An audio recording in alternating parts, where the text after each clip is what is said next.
they have the space to do something. It's not like, oh, we have limited rack capability. We can really only put so much stuff in it. You know what I do enjoy about their pro shop, though, is that when you walk in the door, you don't have to walk through all the racks to get to the tee time guy. It is right by the door. I do appreciate that. That is not curriculum on the test. Do not. I know. I'm just saying, a little footnote. I do enjoy the layout.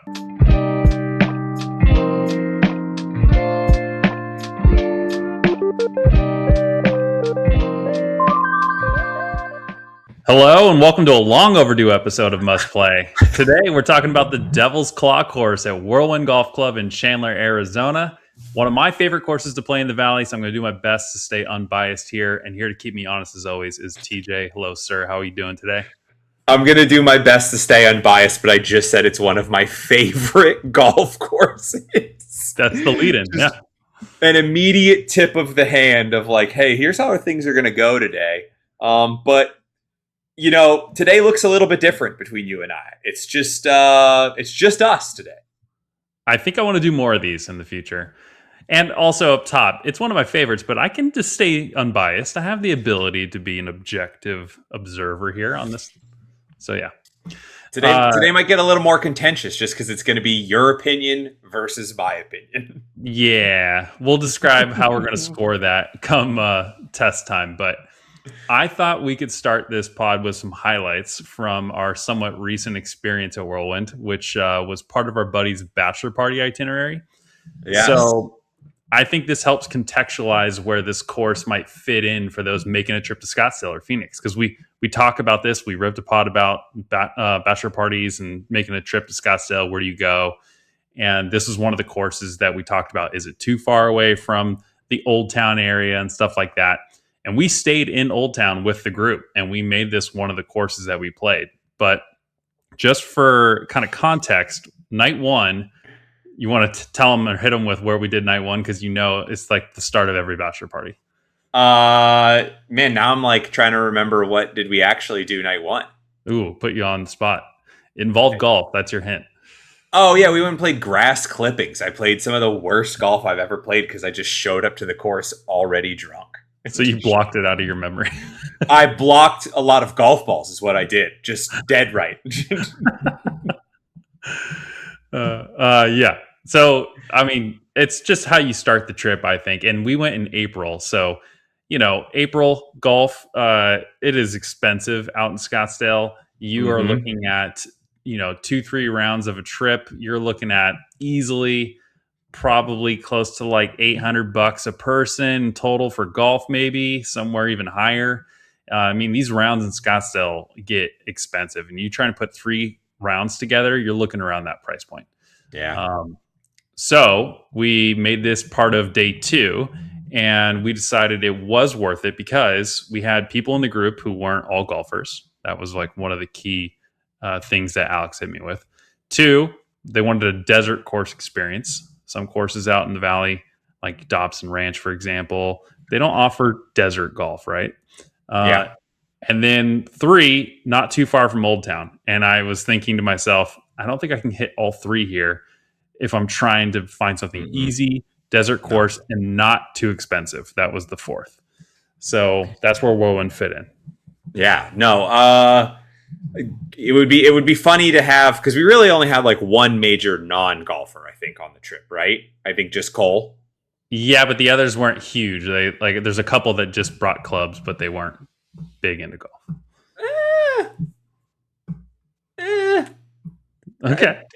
I beg to disagree, but either way. Yeah, I think the non-golfers had a pretty enjoyable day, despite how the course shapes out and the layout of it and how difficult it can be. Yeah. I know we also had high intentions of sneaking over to the casino after, but a midday round in April, you're even starting to push it a little bit with the temps. Yeah. And then you've got the trek back into Scottsdale. And if you have any dinner plans, then you're boned. You're not going to be able to take advantage of the casino. Which we did. We made it back to Old Town and went over to Teepee for For those who don't know, one of the classic Mexican spots in Arcadia area, and one of my favorites. I was gonna say first point of contention. I don't see the TP appeal, but to each their own. You know, You're gonna my get palate. flamed, but where's Rez and others in the comments? Please, I want you guys to tell TJ. By all means, drop. Please reserve the comment section for just what your personal opinion is of TP Mexican restaurant. I don't want to hear anything about the course. I just want to know what you think about TP. TP is not going to be like the taco shop that everyone needs to go try. It's not like where you got to go get a torta or you got to try the Carolina's tortillas or you got to go try whatever tacos chivas. But if you want like, a hot melted plate of cheese and enchiladas and beans and rice and all that kind of good stuff, that type of Mexican, TP crushes it. We'll stick to the golf course for today. I can go on about TV. I mean, as a person who grew up in Arizona and went back to visit, TP is not on the list of like even just home style Mexican that I would choose to go and get. I would go pick up Julio 2's and take it back to wherever I'm staying before I would choose to go get TP. You talking about that place in Old Town that's like the pink building or whatever? Yeah, that's right. There used to be regular Julio's that was over on Indian School, and that was the regular building. And then they built the standalone, like fast casual one, Julio 2's. The other one since closed, and they kept Julio 2's open. That's right there on Camelback. Okay. I've been there. Yeah. TP over that. Anyways, just a quick reminder for everyone over there. If you're not watching us on YouTube, please go over there. You can see our dogs, Meadow, right here on the couch, and Lando right behind TJ. And just a reminder that this episode is brought to you by Devro Golf. You can get 20% off if you go to devrogolf.com and use code FairWagers20 at checkout. Now, back to the pod. We're going to switch back to the course. So I thought, let's just get into some highlights before we get into the details here. We'll start with you. What are some of the pros, some of the highlights for you that you like about Whirlwind? Immediate standouts. First and foremost, practice facility. You step right out. It is a large grass range, no paying for range balls. So, if you're a frequent listener to the podcast, that's an automatic pass for me if the range balls are included. And then massive chipping green with bunker, good size putting green, 2 putting greens actually. Yeah, 2. I think one's right next to the first tee for Cattail, and then the other one's right next to the first tee for Devil's Claw. So great placement on that. That's another thing that we talk about all the time when it comes to the Iverson test. So those immediately, like that sets the table really well. The course, I think, has a ton of good variety in it in terms of hole layout, questioning what you want to do. Like, I think there's a lot of memorable holes. I mean, at this point, we now played that round 4 months ago. And at first I was like, all right, let me think about back to what the course was like. And then immediately, like a few of the holes started to really like jump out in terms of what actually had to go on. I think especially even more so on, I think the back nine is a little bit bigger of a highlight here in terms of what I enjoyed and what I remember here. I was going to ask you front nine or back nine if you had to choose. I think if I recall, the back nine was a little bit better in terms of layout. Yeah. I think the back nine's got that split par 4 with the split fairway. Mm-hmm. They've got a nice par 3 over water to an elevated green, not an elevated tee box, which is a nice welcome challenge to a high handicapper. Quite a shot to stand over. I think I remember at 18 being kind of a gettable par 4. Fun. It like bends right and goes down a hill. Yeah, it was really. I remember like the round was kind of gone by that point for me. So I remember taking a real swing at trying to get it in 2. Or it wasn't a swing, but I remember really going after the pin on the approach shot that was kind of guarded by the front bunker on the left and missing it by like maybe a foot, which is exactly what they want you to do. Yeah. So those are things that jump out. Obviously, I didn't book the rounds. I wasn't the one planning the bachelor party, so we'll look towards you on most likely Augusta test and bang for buck. But the facility itself is just great too. The pro shop's very nice. Everyone super hospitable. A lot of bag boys. Starter. I remember seeing rangers out there that are actually like attentive and trying to move people along, which is also good. You know, we complain all the time about rangers just kind of being there and being, you know, for better or less, just a flock camera. On the pro shop, I'll say to your point, the staff feel like they want to be there, which is for kind sure of a nice feeling, you know? Like they are excited that you're there. They're welcoming you. They're taking care of everything. They're opening doors, like little things, little touches. Yeah, I know the last one that I know we didn't necessarily take advantage of because we had dinner plans. We had to get back to Old Town. I don't think it was a Friday, or was it a Friday? It was a Friday. We played on a Friday, yeah. It was a Friday. So we were, I think, trying to beat rush hour to get back into Scottsdale a little bit. So we kind of got out of there, but it does look like a very drinkable patio. I have that in my cons. Really? I thought it was decent in terms of like, it's a good view. It doesn't overlook any of the holes. It really only overlooks the putting green. But for Arizona, it is west facing, so you do catch a nice sunset if you're taking it at twilight. It faces north, and west too. It wraps around. Around. Yeah. Let's hear some of your pros before you dive into your con about the patio. Maybe with your pros. Well, yeah, there's a lot. Feed it into your cons. A lot of pros. I mentioned the hole layouts. I have that. Practice facilities, check. Great condition. The holes any time of year. When they just reopened this year, actually, they closed for a little bit to take care of it. And then they hold the Ford Championship where the LPGA come for one of their major tournaments every year. Mm-hmm. And it is immaculate during that time period, obviously. But in the winter, great. Pro shop, merch, you mentioned that. Pace of play, generally good pace of play at this course. I've never had like long rounds. They've always been average or better.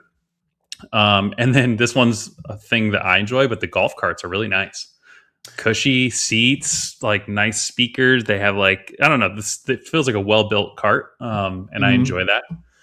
And then the other thing was I just thought the merch was good. Like they actually have a lot of good options. The logo we can talk about when we get to the test, but I thought at least from what they offered, there was a good amount of stuff in there.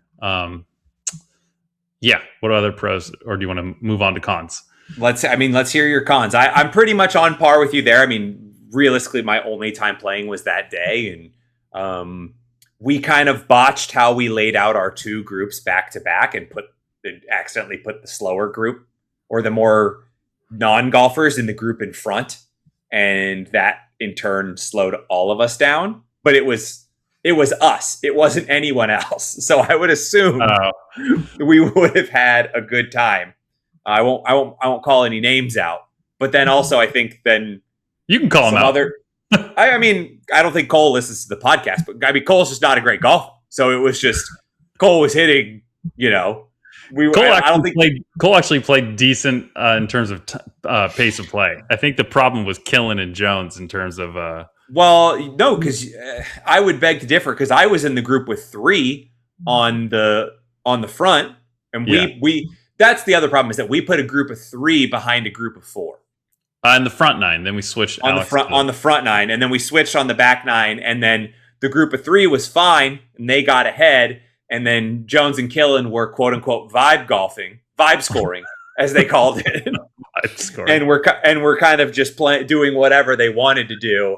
And then naturally, when someone who's doing that then also gets called out by a ranger, they think the ranger's wrong. We will have Killen on the pod eventually. It was an interesting day to say the least from pace of play. But I agree with most of your pros. But let me hear your cons. I want to see if we're on the same page there. First con: no turn stand on Devil's Claw. There's a little building for bathrooms, but otherwise you just hope that you see the cart girl on that area. There's no turn stand. So that's number one. Number 2, it's a bit of a drive for many in the valley. If you're in the north part of the valley, this is a bit of a hike. And that's, is what it is. 3, it's a bit pricey compared to other courses in the south part of the valley. You can go play Ocotillo. You could play, even Legacy and other ones out in the south part that are going to be a little cheaper and still a good test of golf. So, Mm-hmm. you get that for the resort. And then the one that we talked about, which is my fourth, I've played Whirlwind a lot. This is probably where I've logged the most rounds besides Dobson. I never want to hang out afterwards on this patio or at this bar. I have done it. It's not like I haven't done it. I have done it many times, especially with Jesse when he wants to hang out and have beers or eat afterwards. The bar area, it's in a weird kind of like I don't know how to explain it, in a lobby of a hotel or something where it's like a curve. And so it's not like a big room where everyone's hanging out. It's a bit of an arm to the rest of the pro shop. And then the restaurants next door kind of sit separately. And if it's empty in there, you feel weird going in there because it's like not the place. Everyone's in the bar. But the bar just doesn't scream to me. And so then you're left with the patio. And if it's hot out, like in April, sometimes it's still hot, and you just got done being in the sun for 5 hours, it's kind of not where you want to go right after. You want to go in the AC. So then we wind up just leaving and then going somewhere else. So I don't know why. It's not my favorite place to go hang. I mean, it's also the same thing where if it's any course that you kind of have to get to and it's like more than like a 30-ish minute drive. Yeah. Like, what is your likelihood of actually sticking around and having a beer unless you're playing with like people who you never get to see? Yeah. And instead just being like, no, I'd rather just get on the road and like get home. Yeah, exactly. So yeah, I mean, I see that. I know that we've done the same for other courses where it's like, well, I'm not going to hang out here just because it's far away from where I'm most likely going to be, regardless of. And then if I do see what you're saying with the layout where the exterior wall is curved. When you have a curved wall, it's really hard to place any sort of seating arrangement around that, and then how you dictate the seating arrangement with that then impacts how the rest of the chairs and tables go. It leaves you with less room than what the actual square footage is. Any architectural degree people want to jump in, I would DM us. Don't leave the comments for TP still, but talk to us about why curved walls are bad for seating areas. I would say a good comp is when you walk into the pro shop or even to the main foyer of the restaurant bar combo.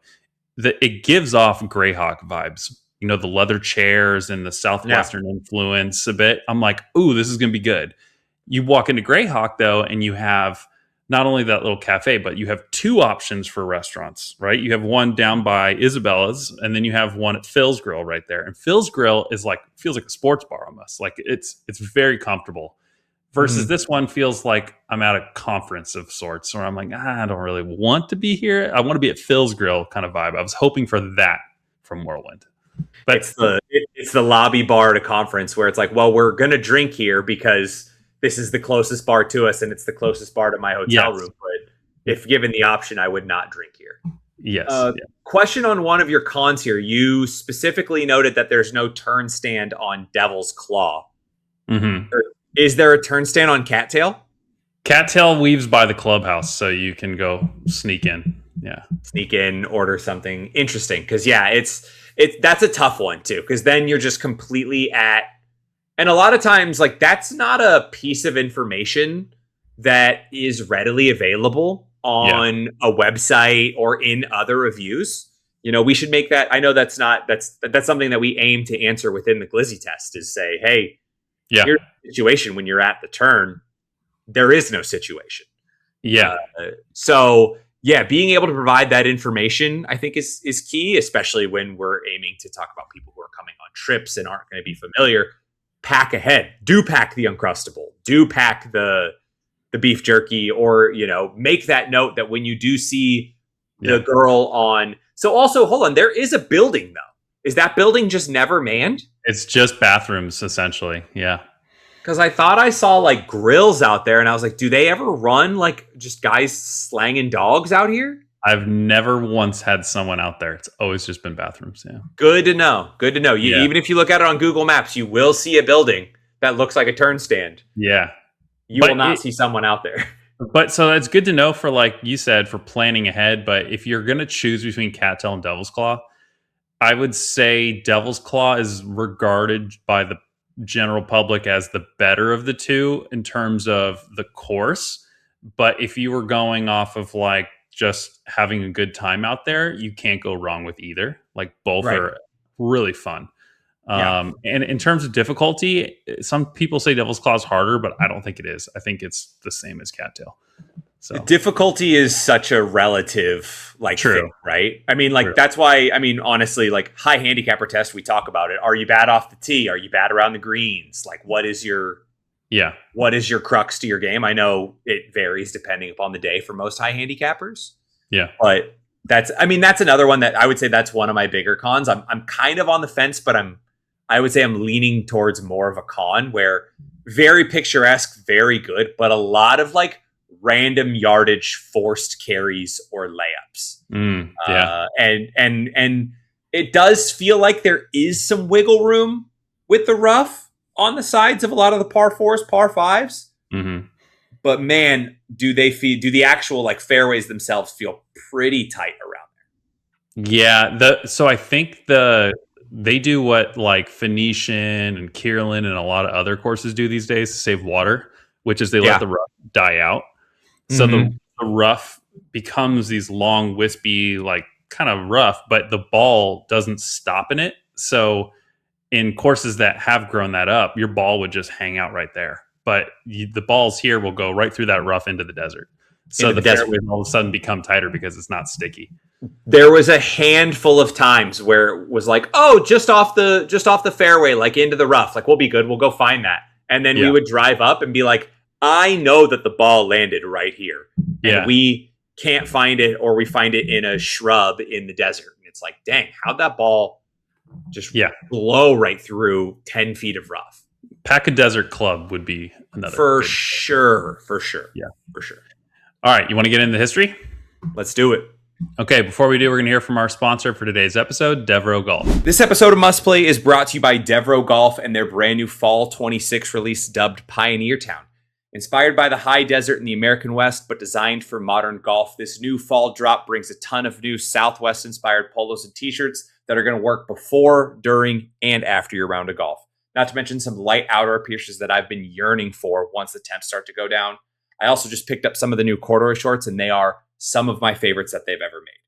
Devereaux also continues to crush it on head covers with premium leather materials and some of the best designs, regardless of if you like to keep it simple or have your bag be the center of attention.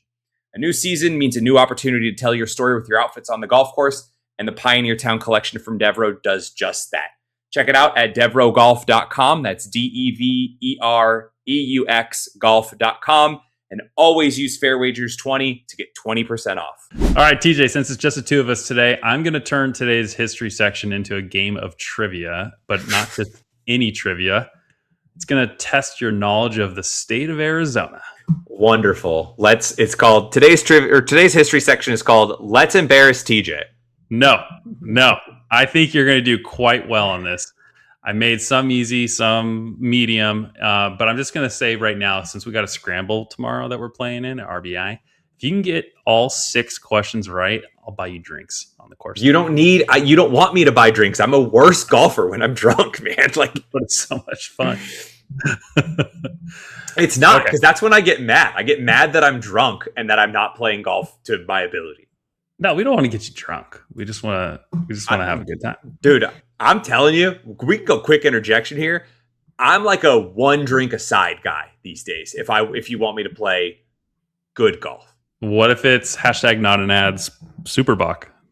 Dude, I mean, Superbox, chestnuts, small beers. I can probably do 2 aside on some less than 4% beers. Yeah. But outside of that, like, we played Torrey 2 weeks ago, and I finished my one drink. I think I had a chestnut and I had a transfusion on the front. We made the turn, and then Mike bought fireball shots for everyone. I took my fireball shot, and I immediately sprayed a driver onto the next hole, onto 11, and then proceeded to slide a 5-iron underneath my ball 3 times in a row. So I'm telling you, you don't want more alcohol in me. Like Okay. I will on a golf course, I become a worse time with more alcohol in me. I am the opposite of the rule. Okay, we're gonna have to figure out different stakes to put on these in the future. Yeah, you can buy me a hot dog or a Caesar sleeve. wrap or something. Yeah, bring me a sleeve of balls. Yeah, there you go. Sleeve of your choice. All right. Well, here we go. We're going to hop in. And the very first part of this is going to be a question. So, question 1 for you. What city is Whirlwind Golf Club technically in? Oh man, golly. Is it technically in Gila Bend? Is that your final answer? I just want to know before if you pose it as a question, I just want to hear your answer. What is Gila Bend? Incorrect. It's Chandler. I threw the word technically in there to throw you for a loop. Of course. Chandler, Arizona. And for those who don't know, Chandler doesn't really... Go ahead. Well, I was going to say give them the technically. Like, why did I think that it was Gila Bend? So, yeah, this is on the Gila River Indian Community Reservation, but it is part of Chandler, Arizona. Unlike Scottsdale, no resorts lined with valet stands and no reputation as a golf destination. It kind of flies a little bit more under the radar. It's at the southern edge of the Phoenix Sprawl, but it is on the Gila River Indian Community, and it is part of a 3,300 acre destination with 36 holes of golf. Question 2 for you here. Whirlwind is built on the Gila River Indian Community, home to 2 peoples, the O'odham, which translates to river people, and the Peeposh, also known as what? And here's your hint. The translation shares a name with a county in Arizona. Well, the only thing my brain goes to is that those are both the names of the golf courses at Talking Stick. Yes, they are. So do they translate to something though? Or they translate to a name of a county in Arizona. Oh, then it's Pima. It's Maricopa. Over 2. I told you I didn't want to play this game. Okay. It's Maricopa. But you're right. Talking Stick has both those. And so those 2 peoples are essentially part of the Gila River Indian Reservation. So as long as anyone can trace, these were the master farmers of the Sonoran Desert, pulling water off the Gila River to grow crops across the land. When settlers began diverting the Gila upstream in the late 1800s, the community lost the river that defined it and spent generations fighting to get it back. So how did the golf course end up here? Starting in the late 1990s, the Gila River community set out to build something big on its northern edge, right where the reservation meets the freeway south of Phoenix. Question 3, they called it Wild Horse Pass, named in honor of the free-roaming wild horses that traditionally inhabit and roam around here, at the base of what mountains? The Superstitions. Think about which mountains are right next to just Whirlwind. Say the damn answer. If I'm wrong, just say the answer. The Estrella Mountains. Yeah, dude. Like, these are easy and medium questions for the guy who's a fucking map nerd. Geography is not my trivia forte. Catch me on some sports. TJ did grow up in Arizona, for those who don't believe that. not I am Scottsdale through and through. I am a Northwest guy, not a South guy. Northeast. Whatever. I probably have a better chance at venturing into Peoria, Surprise, all those than I do Chandler Gilbert. Well, lucky for you, my next question is a Scottsdale question. Okay, so we'll get there in just a sec. So the scale of this project is genuinely massive. It's 3,300 acres. And it is a large project with a $125 million property that opened in 2002 called the Sheraton Wild Horse Pass. It's got the Gila River Casino, and it has many other things, including Rawhide, the Equestrian Center, a motorsports park, the Ahi Spa, and the Phoenix Premium Outlets. It's less a resort than a small city of attractions, essentially. But you being a Scottsdale native, TJ, I wanted to know, can you remember which 2 major cross streets the original Rawhide was located at before it moved down to Wild Horse Pass? I'm sure you went there as a kid. I don't think so. We're not. It's up in North Scottsdale. That's your hint. No, I know. It's like Frank Lloyd Wright. Yes, no. It's Scottsdale Road and something. So that's your hint. Well, then it's Scottsdale Road and I don't know, man. Cactus. Pinnacle Peak, way up there. That's way up there. That was like nothing when we were growing up. I know there was like no freeway; it was just Pima essentially. I mean, realistically, I remember going to the Costco on Shea, and that was like as far north as you could go growing up. Oh yeah, because you were down like McDonald area, weren't you? Yeah, I mean, yeah. I lived my life between like Indian Bend and like McCormick Ranch was usually like as far north as we would go frequently. Oh, and then like, yeah, and then like as far south as like, God, we barely even ventured into Tempe when we were younger. Yeah, we would get down to like McDowell or McKellips, and that was about it. Okay, Scott's like what is now South Scottsdale? That in my brain was Scottsdale proper. Yeah, growing up. That's fair. Yeah. Okay. Well, golf was part of the vision from the start. Whirlwind was anchored in the development with 36 holes spread across more than 500 acres of those 3,300, and they built 2 courses, Devil's Claw and Cattail, giving Wild Horse Pass a golf footprint that matches its ambition. Question 5. The course we're talking about today, Devil's Claw, derived its name from which of the following? A shrub plant native to the desert used by the O'odham. B, the translation of the Peeposh name for hawk talons. Or C, a drink made from the Gila River that passed through where the course sits. Let's go shrub. A. Correct. Ding, ding, ding, hey! Ding. On the board. Devil's Claw is a desert plant whose dried seed pod curves into a long hook, and the black fibers are woven into some of the world-famous baskets that you would see up on the walls at Wild Horse Pass and at Whirlwind. Some of the most prized basketry in the world. So to design this property, the community brought in one of Arizona's own, Gary Panks, who was a Michigan State landscape architecture who then came out west starting in 78 and built a career designing golf courses all across the desert Southwest and Arizona. And your final question, TJ. He earned a spot in the Arizona Golf Hall of Fame, put his name on some of the best known courses in the valley, including 2, both named after birds. Can you think of the 2 other courses in the valley that he designed? And your hint is they are named after birds. Bird themes, let's say that. So we'll probably go Greyhawk. Greyhawk is one. He designed the Talon course at Greyhawk. Well done. And we're going to go Raven. Raven's the other one. Wow. Well done. Strong finisher. Well done. So Panks made his living understanding how golf should sit on the ground in the desert, working with washes, terrain, native vegetation, and that's why Whirlwind feels like it kind of was discovered or weaves in really well with the surroundings. Mm-hmm. It opened in 2000. It's a par 72, and it has over 7,000 yards from the tips. And like I mentioned, the LPGA hosts their tournament there, the Ford Championship. The club describes Whirlwind as a create to reflect the land while the water still flowed on the reservation.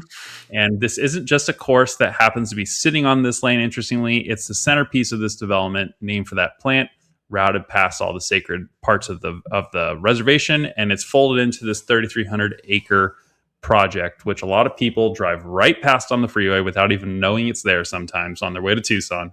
For sure. Does Devil's Claw earn a spot on our must-play list? We will find out. 2 for 6. That's not too bad. You banged it's a little bad. All right, we'll get into the must-play test. So obviously, we have designed a test of 10 questions here to determine if a golf course is a must-play. It's got to score 6 out of 10 to be up for debate, or a 7 out of 10 or higher to earn our must-play status. And here's how we're going to score it today. TJ and I are each going to get a half point. If we agree on something, it's a pass. If we both disagree on something, we agree it's a fail, it's a fail. If we disagree, then we will just give it a half point. So if we disagree on more than one question, those half points could add up. Mm-hmm. All right.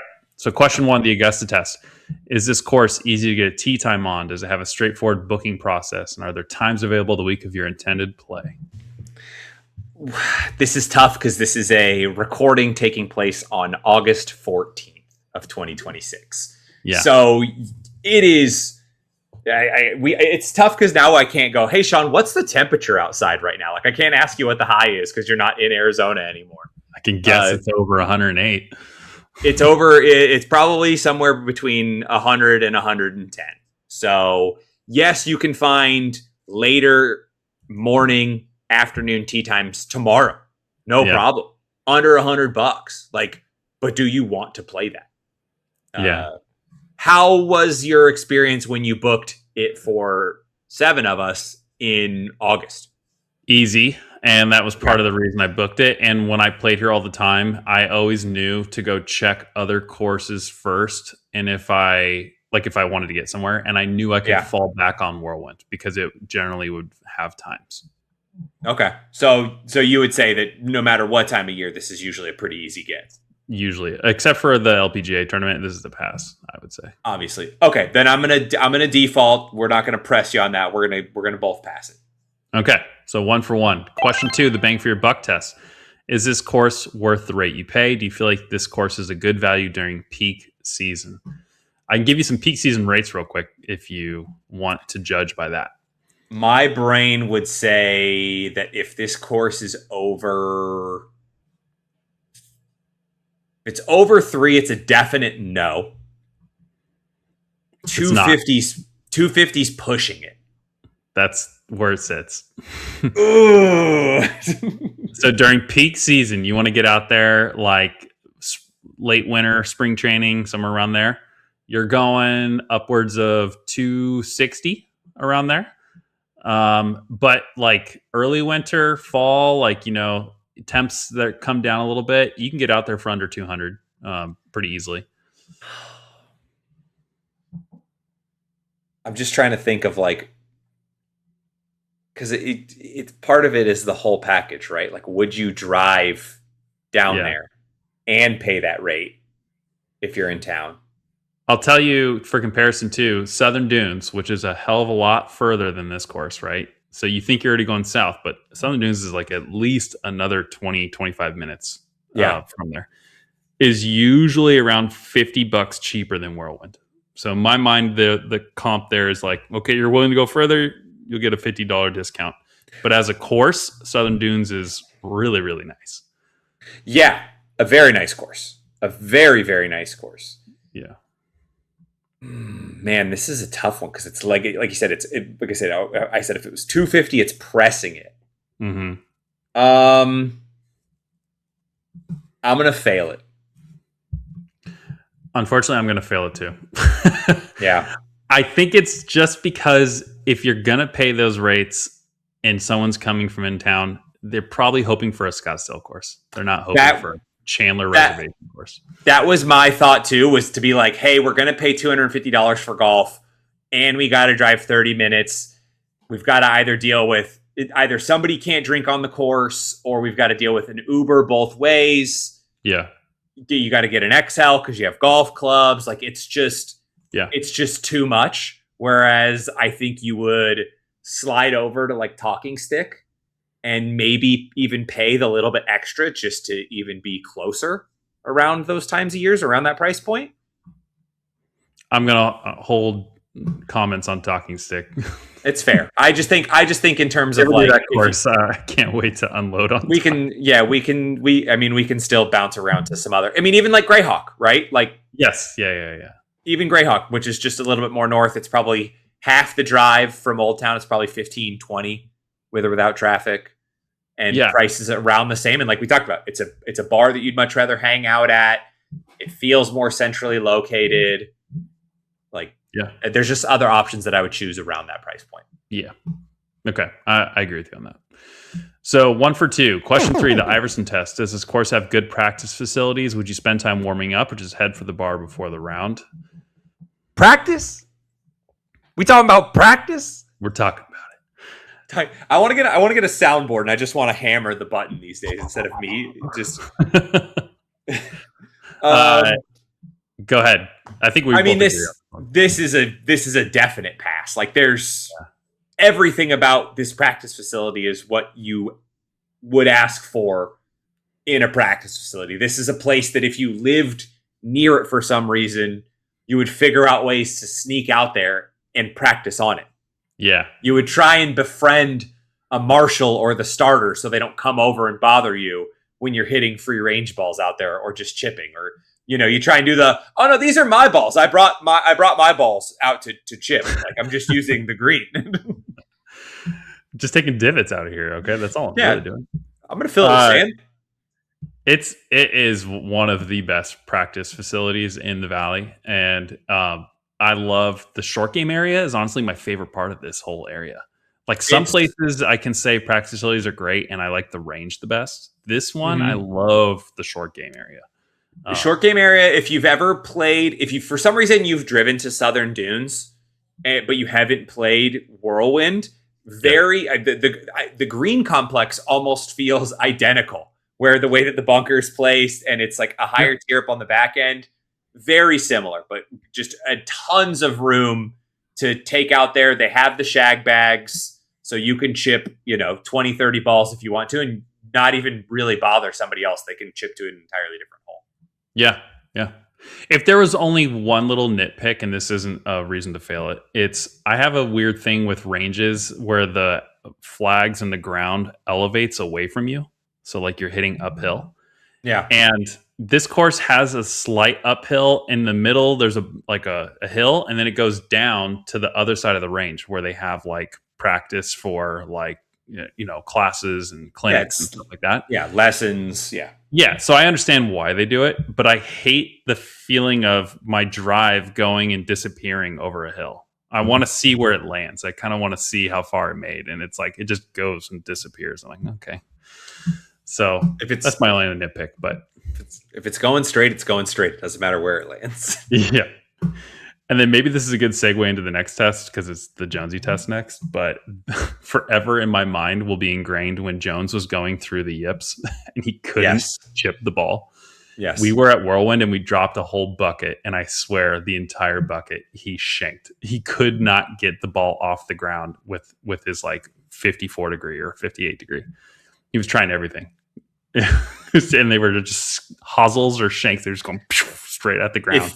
If you've ever wanted to know how much mental the yips is, that's a severe case of being like, I could hit an entire bucket and not hit one good ball. Not do one. Yeah. And that was pre-round too, so not a great thought going in. Anyways, it's a pass. So 2 for 3. Question 4, the Jonesy test. Could you see yourself spending $100 on merch in their pro shop?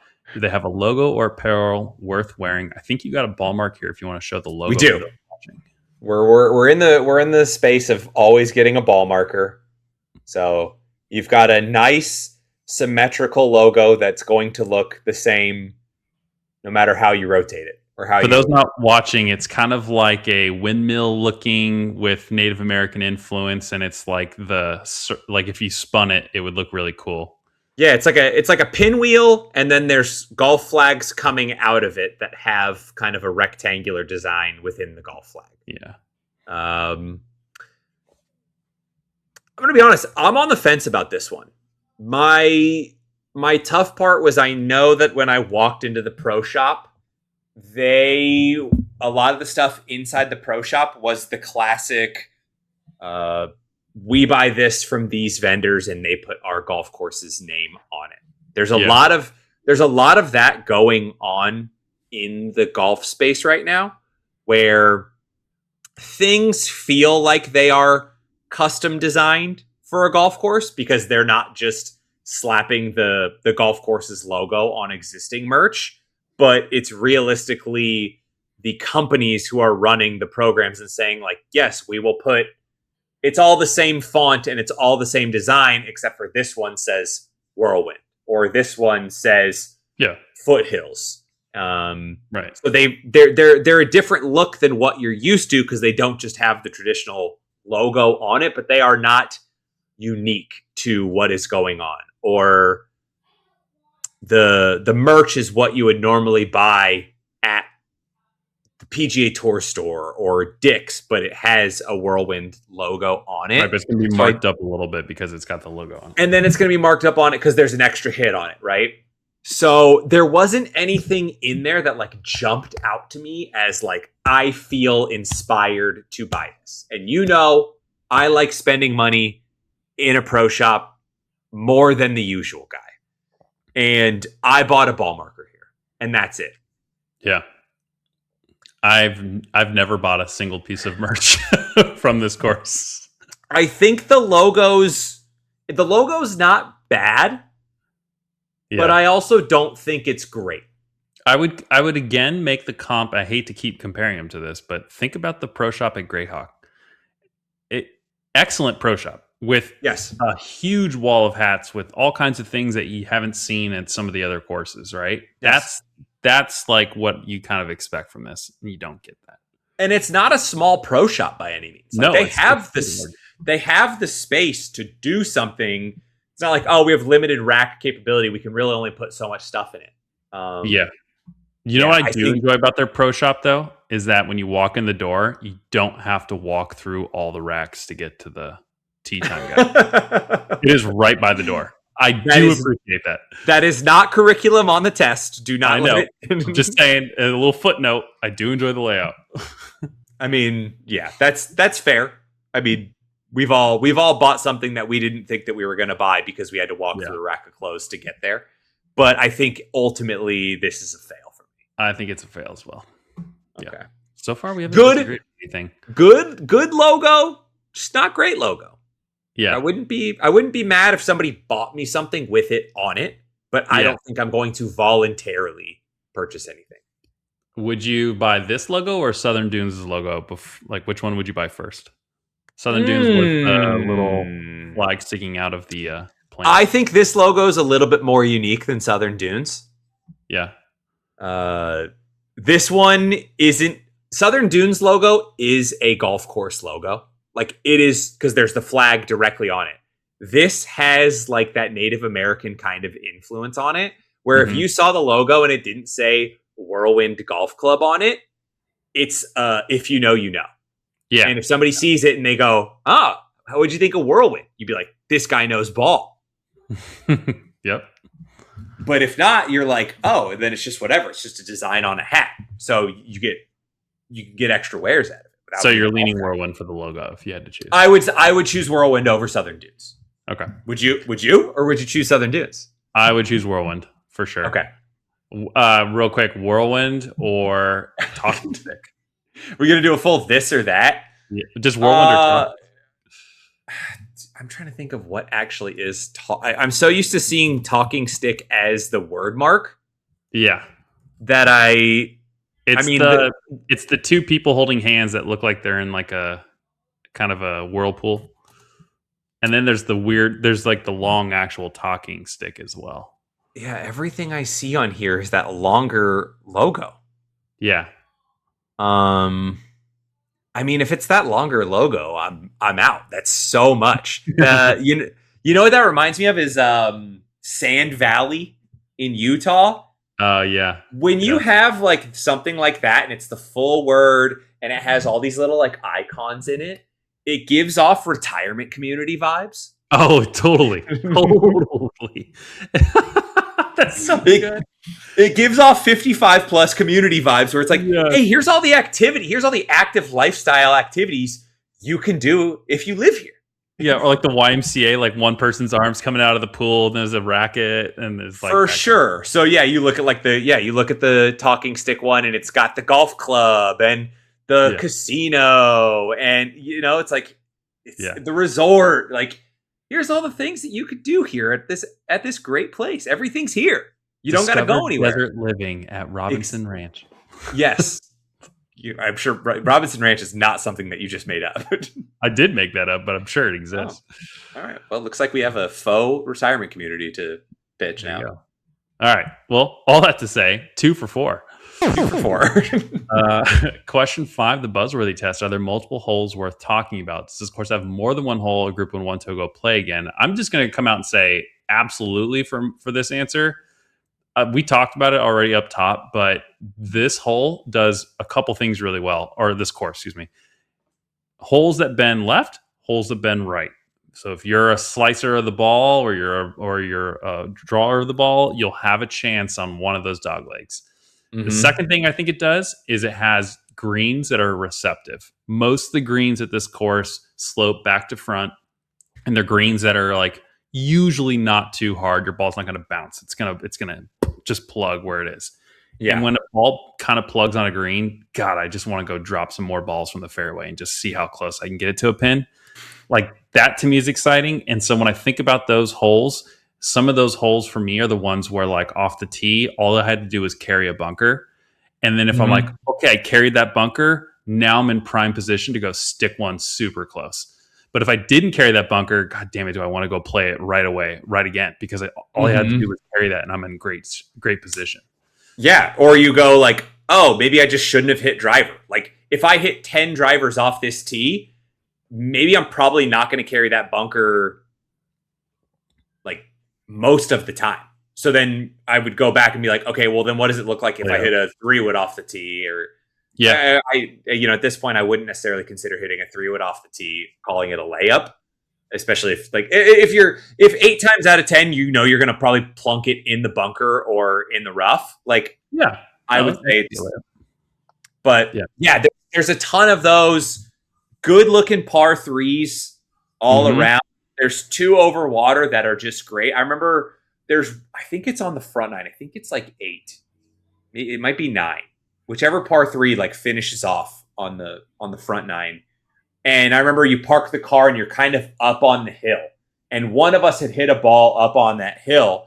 And we said, oh, let's all drop a ball and just hit a closest to pin from up here. Because it was like, it was such a good view. The pin was far away. It was like, oh, if you really put one up there, you could get it to just sit. Like there was multiple different ways that you could play it if you wanted to play it.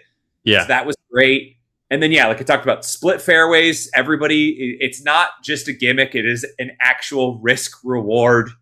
I remember I'll out him again. Jonesy was not aiming for the left fairway. I think Jones and Killen were playing the right bigger fairway and both pulled balls left and landed in the fairway on the left. In the split fairway hole? In the more advantageous position. Yeah, that's funny. And then I had a hell of a blow up on that hole. I think I tripled that hole. That's a tough hole too. It was one of those ones where like I hit it and it ran through the fairway, so I was in the rough, and then I got caught up in the rough and then because then it's another forced carry to go into the next set of fairway, and it was a mess for me. But that at least we talked about 18. I mean, at this point we've named a ton of the holes that we would go back out and play all the time, so it's a definite pass. Yeah, it's a huge pass. Okay, so 3 for 5. Question 6, the glizzy test. Does the course have good food at the turn? Are you eating here, packing your own snacks? This has got to be a de facto fail, I think. There is no turn to speak of, so you are packing your own stuff. And if you don't catch the cart girl around that period of time, then you're kind of wanting for something around 9-10. Yeah, plan accordingly. If you catch her on 5 or 6, buy your sandwich now, throw it in the cooler. Yeah. Hide it in your bag, whatever. Bird's probably going to get it if you just leave it out. But there is no, the other reason I think it's a fail is that not only is there nothing to grab at the turn, there is no call this number and we'll drive something out, or you can come pick something up. You're also true. You're just out. You're out there. So there's nothing. Plan accordingly. Like we said, pack the snacks. Yeah. This probably flips maybe the other way, depending upon the quality of the food and how quickly they turn it around. If you are playing cattail. Yeah. We will say that. I know it's tough when we do golf courses that have 2 courses on property, because you kind of probably 7 or 8 out of the questions are the same, and then this is one of the ones for the resort or for the court for the property. So just know if you're looking at the overall review of Whirlwind, you'd probably get a pass, but if you're playing Devil's Claw, it's a fail on the glizzy test from the boys. Okay, so it's a 3 out of 6. Man, it's not like I thought it would breeze past some of these questions. So, and I haven't been disappointed with what we've said because I feel like we've agreed on everything. We haven't had we haven't had to force the other guy's hand yet. Yeah.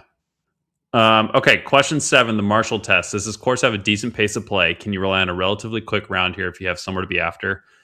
I have played this course a ton, like I said, and I've always had a decent pace of play at this course. I think what makes this course fast too is that there is no obvious choke point besides that par 3 over water. That's the only one, and that's hole 8. I think it's And yeah. there is nothing else that's like, oh, this is clearly where, people just left their carts after the green and they went over here. So, For and there's marshals and people like running around making sure that pace is kept up. So I've always had a decent pace of play here. Yeah, two things to take into note here. One, you'll fail the glizzy test, but you'll probably get a pass on the marshal test because you're not getting any guys stopping at the turn True. and everyone getting jammed or trying to figure out how they sort back in at hole number 9. Still a huge proponent of back 9 tee times, but we won't go through that right now. Yeah. They're still holding fairly strong on at least 9-minute gapping on the tee times. Yeah. I know 8's where it starts to get really dicey, and then anything obviously shorter than that is like, what are we doing? I know 10, 12 is preferred, but 9's not bad with the omission of the turn stand to keep everybody moving. And like we talked about at the top, the marshals actually do a good job of informing people or kind of giving the guys the, there's some courses that you play and you see a marshal one time and he's sitting out there fiddling on his phone or whatever. Mm-hmm. And I know there was a handful of times that we saw a marshal and then we even got talked to. So yeah. And I'll think about it too. I mean, I'm going to sound like an old man here, but when you go to one of these like Old Town area Scottsdale courses, you're getting a lot of people who are just there because they're staying at the resort and they found out I had a course. So they want to go rent some clubs and try it out. Yep. You get a ton of bachelor and bachelor parties, which admittedly we were on a bachelor party here, but we are golf podcast guys. Like our group was probably higher than your average handicap, or I mean better than your average handicap bachelor party. And so Scottsdale courses get that in there all the time. Whereas this one, like you'd have to seek it out, and you're seeking it out because of the golf. So I feel like people coming to the course already are like probably going to do better than they would if they just decided, oh, you know what? I have a free schedule today. I should go play some golf. Most definitely. Yeah. Okay. 4 for 7. So it's got to pass 2 of the next 3 here to be up for debate. Question 8, the high handicapper test. Would a mid to high handicapper enjoy this course in typical conditions? Is it fair to all handicaps? What do you think? Yeah, this is, like I said, this is a tough one. I talked about it where I don't know where it sat in terms of pros versus cons because fairways felt slightly narrow. We talked about it rolling through the rough, but then we also talked about really receptive greens. There's not a lot more defeating feelings as a high handicapper than a ball hitting a green and it not holding and being like, I had the number right, but it like I couldn't put spin on a ball if you gave me a year to learn it. It's a massive idiom, but you understand what I'm getting at. Yeah. So, and like you said, slope back to front, resort style to keep everything kind of in bounds, we'll say. Mm-hmm. It's really tough because I felt like I played pretty okay that day. And I had a lot of opportunities to hit some shots in there. But if you're not... It's weird. It feels like it's out in front of you, so you should be able to. But then you keep finding yourself out of play. Yes. It sneaks up on you. It's, I almost want to pass it on... This is a gut feeling that you have with some golf courses where... You play bad and you leave the golf course knowing that you played bad.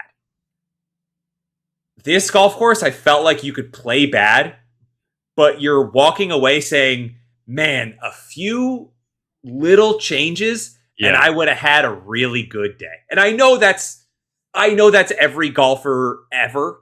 Yeah. But like some courses really make you feel that way where you're like, a bounce this way or a foot more here, and I'm good. Like we talked about on 18. I went right at the pin.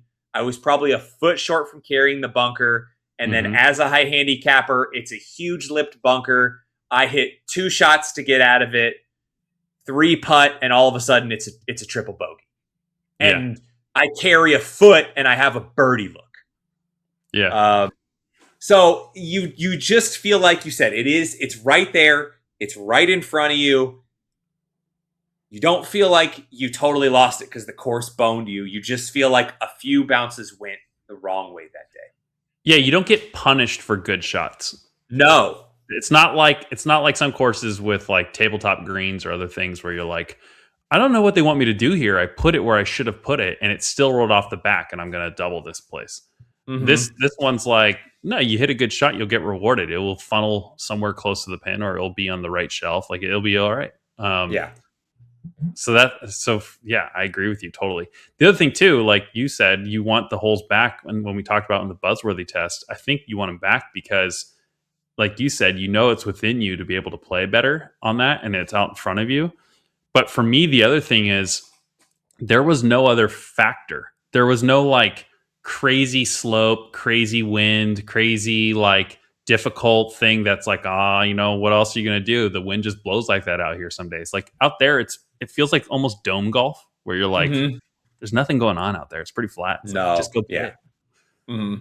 Yeah. I think it's a pass just based upon like I said, that feeling of, you don't walk away. You could shoot in the 100s and not be like, man, I got my teeth kicked in today. Yeah. Like you could, like a good golfer could go shoot in the 90s and go, man, I could play that course tomorrow and shoot 74. Yeah. Yeah. And it's just kind of how it kind of would kind of bounce that particular day. Okay. So we're saying pass. All right. I said pass. You get to say whatever you want. Oh, I'm passing. Yeah. So 5 for 8. So it's got to pass one of these next two, or we go half point, and it could be up for debate. Hold on for the guests at home, because and for me, I don't even think we've clarified this. Is a 6.5 still up for debate? Oh yeah, solidly.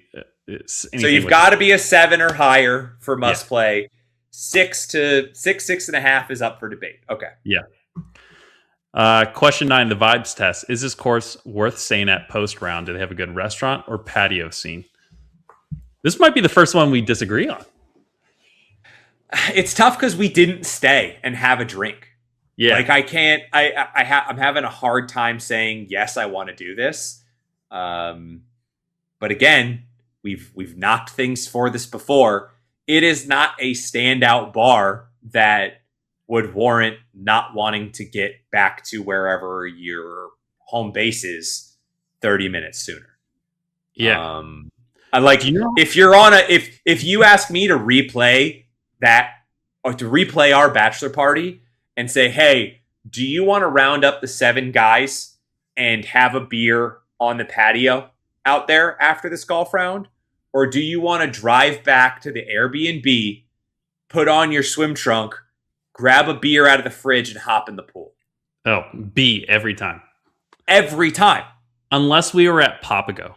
And then I'd be like, nah, we should stay and have a beer at Papago. But then also, I mean, Papago is arguably the best golf patio in Phoenix. Yeah, yeah.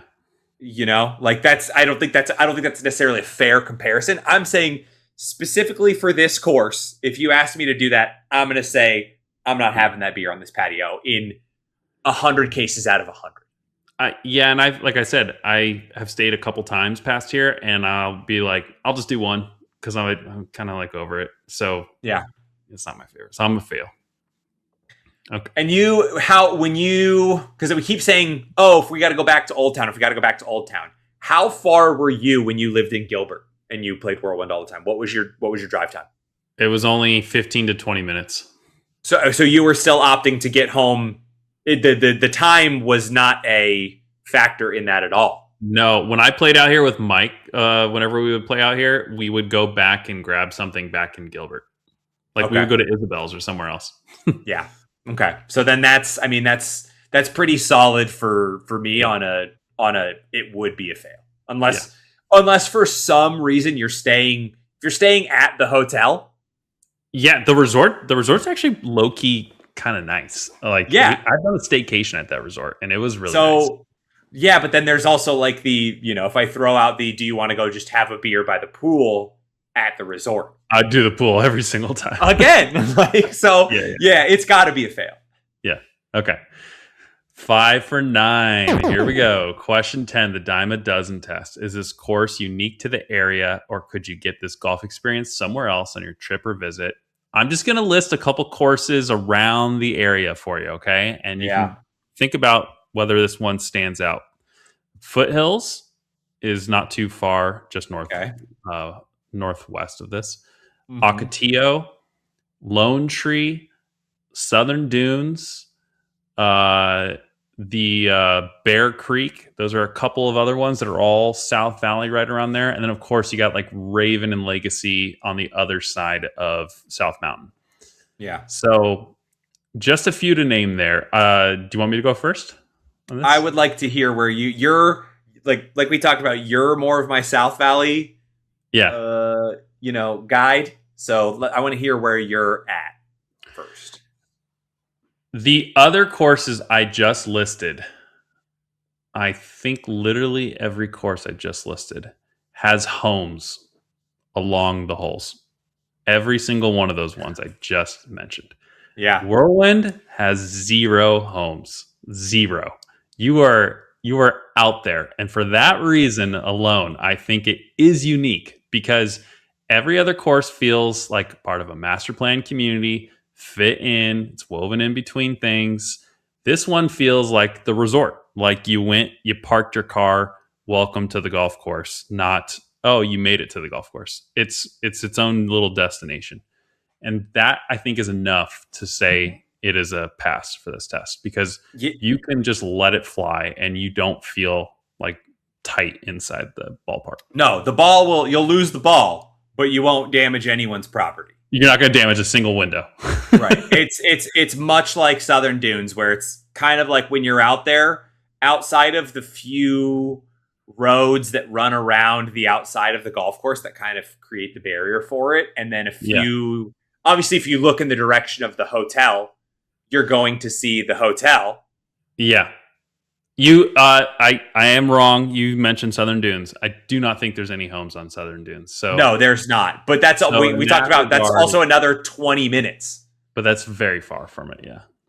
Like it's southern. It's South Valley, but it's south of the valley. It's not even South Valley. Like, I think that's it's Maricopa. It's completely different. When you said it, I was like, really? But yeah, I think this is like an experience that you don't get a ton out there. You'd have to go, if you want to stay like within the valley, you've got to go out to like Talking Stick to get that same feeling of it not being surrounded by homes, or even further out to, I mean, even like does Weekapaw has houses on it, right? No. It's also out on the reservation. There's no homes. But still, yeah, you've got to get out there. So for the south part of the valley, it stands alone. So I think it's a pass on this. Okay, so we are 6 out of 10. So I don't think we talked about this on the call beforehand with how do we handle a debate. But this is not the half point. We can't do that here. This part, we have to literally pull someone over to the other side. Jesus. Do you want to go first or second on where you're leaning? I'll go first. Okay. I'm going to say that I think this golf course is a must play. Okay. I'm going to say that some of the factors that it's not passing are going to be things that could be more easily changed or are potentially less important factors for people. I know we talk about... It didn't pass Vibes, Glizzy, Jonesy, or Bang for Buck. Those are the four. Correct. So Vibes, you could potentially flip a patio. No problem. Yeah. Number 2, Glizzy, you could potentially man that turn stand. They probably do enough volume to have somebody be out there. You can improve your merch. Like we said, the logo is good, not great, but it's not a bad logo. And then you can do unique things with your logo and with your name and do some alternative designs. And you can change and you can change your price.